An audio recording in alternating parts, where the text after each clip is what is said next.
Hello everyone, it's Helen at Journaling Planet, and today I'm going to be using 5 pieces of trash out of my recycling bin to make some marks with and see what kind of marks they make on the page. I'm going to start with this piece of foil that is from a pie case, and I'm just going to dip it in some ink and start making marks on the page and see what happens. Let's speed this bit up and see what the finished result is.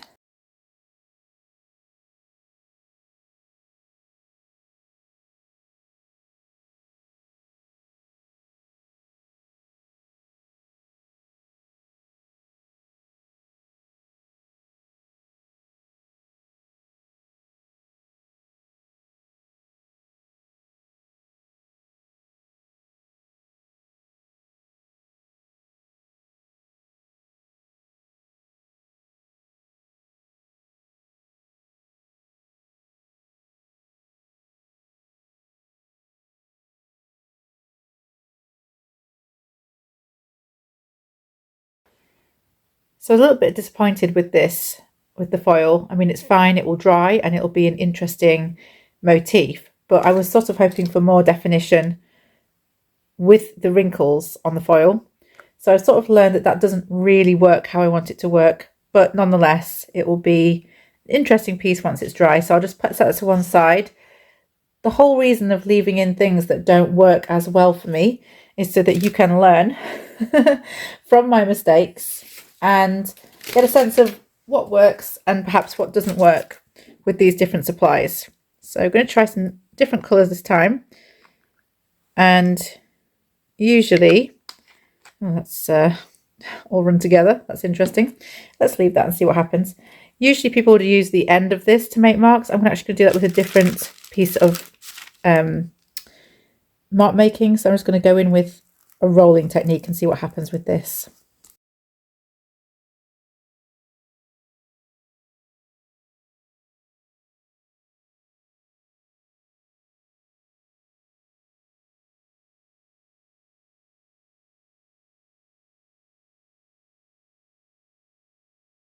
Okay, this has been the surprise star actually so far. Really love the texture that this makes on the paper when you use it as like a rolling pin and roll the paint and the ink into the paper. This was just a piece of old book page that I did it on, so it's quite fragile. I'm going to set it aside to dry, but I'm really loving how that looks. Really quite surprised by that. Wasn't expecting such an interesting texture. I'm going to definitely log that away as something that is good to use for collage fodder. Next thing I've got is this cap to a cleaning solution. So we'll just see how this gets on.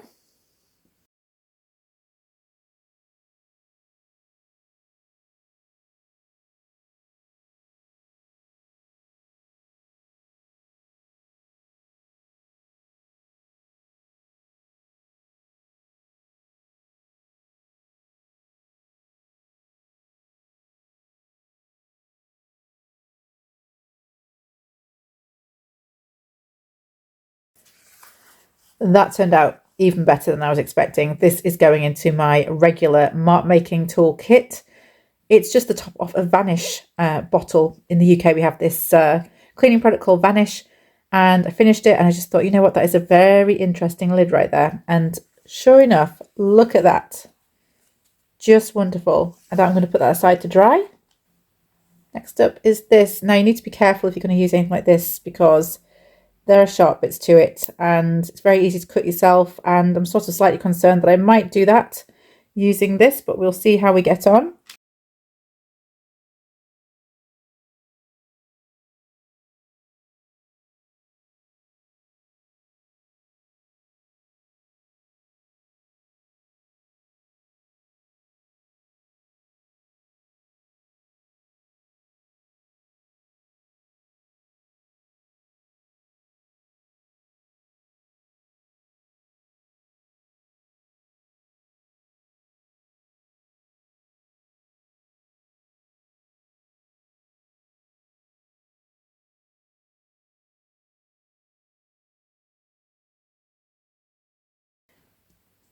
I actually really love how that's turned out. It's quite slow, but if you're doing it as a relaxing activity, what's wrong with that? That it's a bit slow. I think what I'm going to do is I'm probably going to wait for that to dry and off camera I'll probably do another layer with a different colour.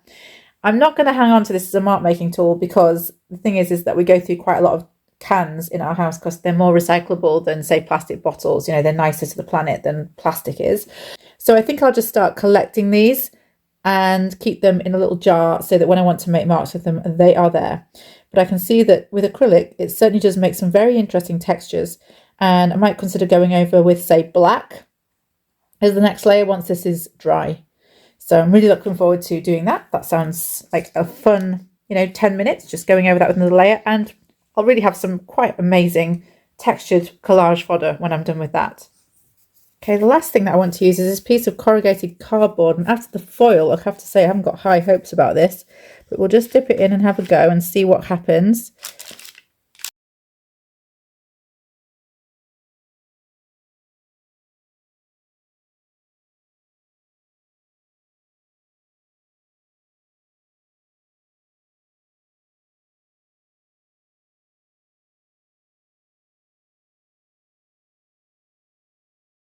I have to say that's actually worked out a lot better than I was expecting it to. I didn't expect the texture to be so intricate after my experience with the foil.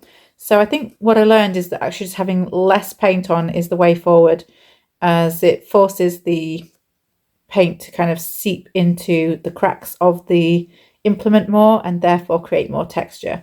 But that's going to dry, and that's going to dry really beautifully, I think. And I will be using these kind of papers. The reason I've chosen this kind of colour scheme is that I'll be using it in my seasonal scrapbook, which I did a video on in terms of how let me just get you back a bit here. I did a whole video on about how I set this up, and currently I'm working in my autumn section because it is autumn, and these papers will go beautifully in these kind of spreads, as background papers, and also maybe as little embellishments if I stamp on them and then cut them out. So that's the whole point of making these particular papers. And I'll link to the video where I set this up down below in case you want to make one for yourself. I have very much enjoyed working in it. But for now, without further ado, let's actually look at the 5 tools that we've used and see which one was best, from best to worst. First place for me, without a shadow of a doubt, is this cap, which has this wonderful, very bold design on the top of it that allows you to make very thick circles. It is perfect for abstract art, and I'm going to use this in some of my abstract masterboards from here forward. It's just the perfect shape. When you press the paint into it, it creates such a wonderful kind of smush. That's the technical term. The paint kind of oozes all around it, and it creates a really, really vivid mark on the page. So that for me is number 1, and I will be using that definitely in other projects coming up, and I'm looking forward to that. Number 2, more subtle and a slightly different way of using the toilet roll than most other people do. The toilet roll holder is usually used, this end is used to kind of make the same kind of circles I made with the cap, but the cap is much thicker, and thus I feel I get more satisfying results with that. So using this as a rolling pin and rolling the ink and the paint over the page has created this beautifully subtle effect on my collage fodder, and it's these bits here that are really, really taking my fancy, where it almost looks like the paint has been spattered over the page. So I am going to be using it that way from now on and creating some interesting patterns. So definitely that's my number 2 spot. I just absolutely love how that came out. Really subtle, but really quite beautiful. Number 3 is this tiny little can popper, and I really did like the shape that it created. It's still not dry, so I haven't been able to go over it with the other colour, but when I do, I know it's going to look really quite striking. And to be honest, it's already quite bold, and again, it's partly to do with the way in which the paint oozes around the spaces in the material. It just creates that really wonderful smushing effect, really bold. And yes, I'm definitely going to be using this in some more abstract art projects, though as I said, I'm not going to be holding on to this one in particular. I will just collect them and use them and then recycle them once I'm done. 4, and I'm still quite enamoured with this, is the corrugated cardboard, and perhaps if you had an even stiffer piece that you'd get even better results. But I did really like some of the texture that came out on this. Again, it's quite subtle, but it's unique, and there's a lot of texture there. So I do like that, but it is much lower down the list. I think if I did this again, I would probably use a lot more than 2 colours. I'd probably try and fill the page with lots and lots of different colours, and I'd have several pieces of cardboard so that it didn't flatten out quite so much by the last mark that I was making. After a little while, it starts to flatten and the impression becomes shallower and therefore not as distinctive. That's what I learned. Still, a very good free mark making tool, and I shall return to this in the future, just perhaps not as quickly as the others. And in last place, the Raspberry Prize goes to this piece of foil, which I had such high hopes for when I plucked it from the recycling. And yet, regardless of how I moved it around the page, whether I pressed it down, whether I tried to spread the paint with it, I just really couldn't get any distinctive texture. And it just looks like I might have done this with a paintbrush, which is really not the look that I'm going for. I will still use this piece of paper because at the end of the day, it's got paint on it and ink. So why wouldn't I? But it's just a bit of a shame that none of these lovely crinkles, came out. And even when I tried with some thicker paint, just wasn't really visible. So I'm sorry that this is definitely the Raspberry Prize, number 5 of the lot. Having said that, it was a useful experiment because I've got 3 implements that I will definitely use again. And this to me looks really kind of retro. And so I'm thinking, I might even get my black pen and draw around it and then colour it in different shapes. That's something else that has occurred to me whilst I've been working with these materials, that this would be quite easy to draw around with a pen and then colour each one that I'd drawn around in a different colour, and that would also make amazing collage fodder. So some interesting experiments, and for those of you who are new to the channel, I am doing a lot of experiments at the moment with mark making because I really need to know, what I've got around me that's just going to work, that's environmentally friendly, that I can just use and there's no difficulty in using it. It just works when I put it down on the paper. So I'm doing these experiments to see what I can depend upon when it comes to my art. And then I just know that I've got that resource there.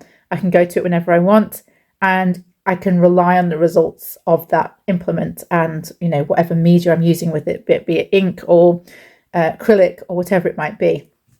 So I hope you found this interesting, and I really hope it encourages you to raid your recycling bin and just play, just see what the different implements do with the paint and ink that you've got in your stash.